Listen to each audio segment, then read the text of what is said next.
Publicitário não sabe fazer curso, não sabe fazer estudos se não tiver um bom trailer, hollywoodiano de preferência. Foi interessante isso.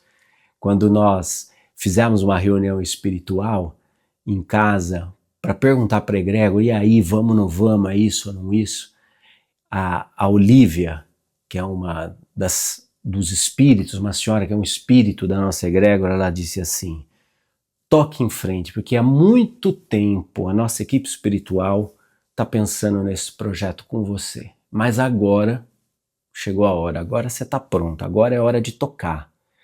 Eu falei, pô, que legal, porque há muito tempo mesmo, há muitos anos eu tenho esse nome na minha mente. Eu quero fazer um estudo chamado Evangelho Metafísico, eu quero ir para o evangelho mais difícil, mais profundo, mais simbólico e extrair dali aquilo que ele tem para nos entregar para os dias de hoje como resposta para a nossa vida, como resposta para os nossos desafios, né? Jesus está muito longe de sair de moda, né? Aquilo que ele falou está muito longe de sair de moda. Aliás, ainda hoje, né, bastava cumprir um pouquinho assim, de maneira concreta, coerente, consciente, aquilo que ele falou, que a nossa humanidade já daria vários saltos quânticos. E ela deu esse incentivo e no final ela falou assim: não se esqueça de fazer um daqueles seus trailers bombásticos. O espírito tirou sarro da minha cara. Eu falei, sarro, mas assim, um incentivo. Eu falei, tá bom, né? E claro, já havia alguns meses eu havia sido sequestrado por essa música. Eu falava assim, o Evangelho Metafísico é sobre isso, mas claro, é uma música instrumental, mas esse é o meu processo criativo. Eu sou sequestrado pela música. Não sou eu que acho a música, é a música que me acha. Eu fui sequestrado por essa música. Eu falava assim, mas cara, é isso que eu quero dizer, agora eu só preciso achar as palavras. Agora eu só preciso achar as palavras. Era aquilo que eu queria dizer.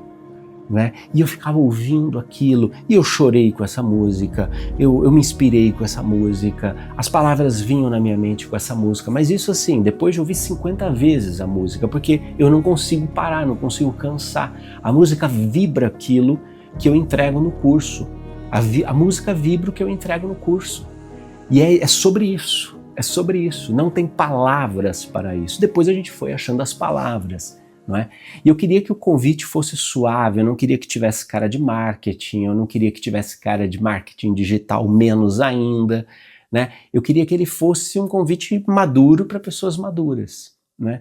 E ele vai contando uma história, ele vai para a ilha de Patmos, né? Ele se afasta ali no começo da realidade, da vida tumultuada, agitada de uma cidade com trânsito, com aglomeração, aquela coisa toda, e ele vai lá para a ilha de Patmos, ele vai para o mar, ele vai para um outro lugar, né? Ele vai para uma outra realidade.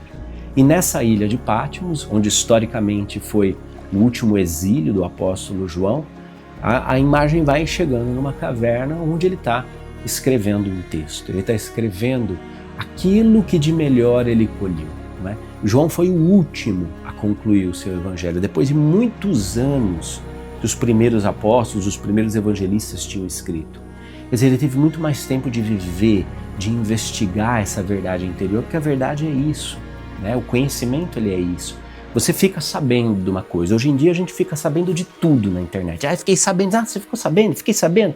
A gente fica sabendo de tudo, mas a gente não tem mais tempo de permitir que essa informação que chega até a gente, de fato, transforme a nossa vida. Transforma a ação de dar forma a conteúdos que são transdimensionais, são exoconscientes, está para além da minha consciência, veio de fora, veio de um lugar além da minha dimensão. Eu preciso de tempo para isso, eu preciso de meditação para isso, eu preciso de vida, eu preciso de repertório de experiência de vida para que esse conteúdo me afete, me abale, me transforme, não é? E hoje a gente não tem mais tempo. E aí esse afastamento da realidade, esse afastamento do dia comum que o trailer sugere, é justamente essa a proposta do curso. A gente se afastar, a gente ir para uma ilha junto com o João, ter esse tempo com ele, para que ele nos fale das coisas do amor, para que ele nos fale das coisas do amor.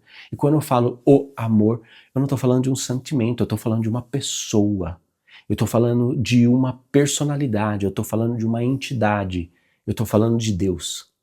Porque essa foi a grande conclusão que ele chegou no final da vida dele. Deus é amor. E o amor lança fora todo medo. Por isso que quando ele termina de escrever, ele sai da caverna e se torna uma águia.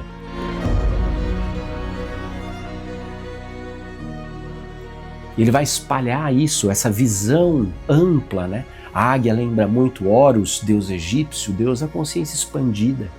Um Deus solar, um Deus que alcança horizontes que nenhum outro alcança.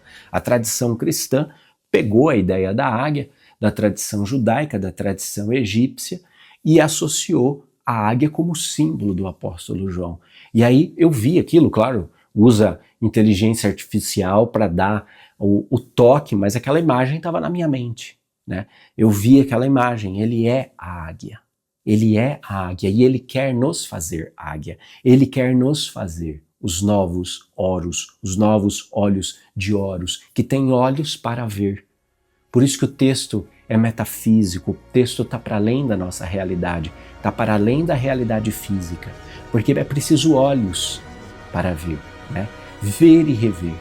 E então, o Cristo, na figura de Jesus, surge no nosso trailer e ele vai devagarzinho se tornando metafísico, ele transcende, não é? Quem estudou Yeshua comigo sabe de todo o mistério que tem em torno do sudário de Turim.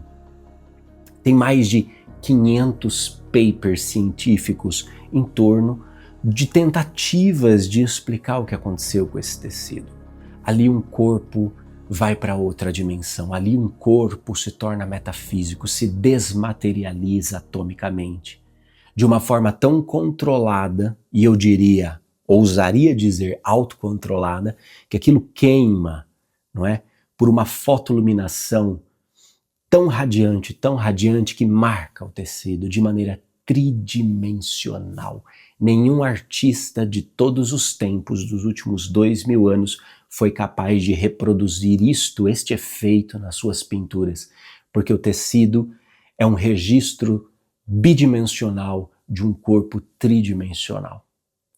E esse registro, ele mostra que a essência desse Cristo, uma vez incorporada por Jesus, transcendeu, se abriu, se expandiu, tornou-se disponível para que agora viva em nós. Esse rosto do sudário é um lembrete de que a consciência crística não está mais restrita àquele corpo, àquele médium incorporado chamado Jesus, mas ela dialoga, ela é o quinto evangelho.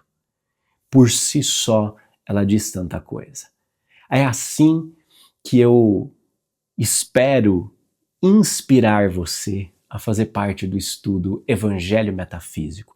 Nós vamos olhar para a obra de João a partir dos olhos da psicologia analítica junguiana, dos pensamentos de Jung, do General Ochoa, de Marie-Louise von Franz, de Paramahansa Yogananda, da Olívia da Egrégora do Círculo e tantos outros pensadores em cujo pensamento o Evangelho de João ainda ecoa, dizendo: eu estou vivo, ele está vivo, ele quer viver em você.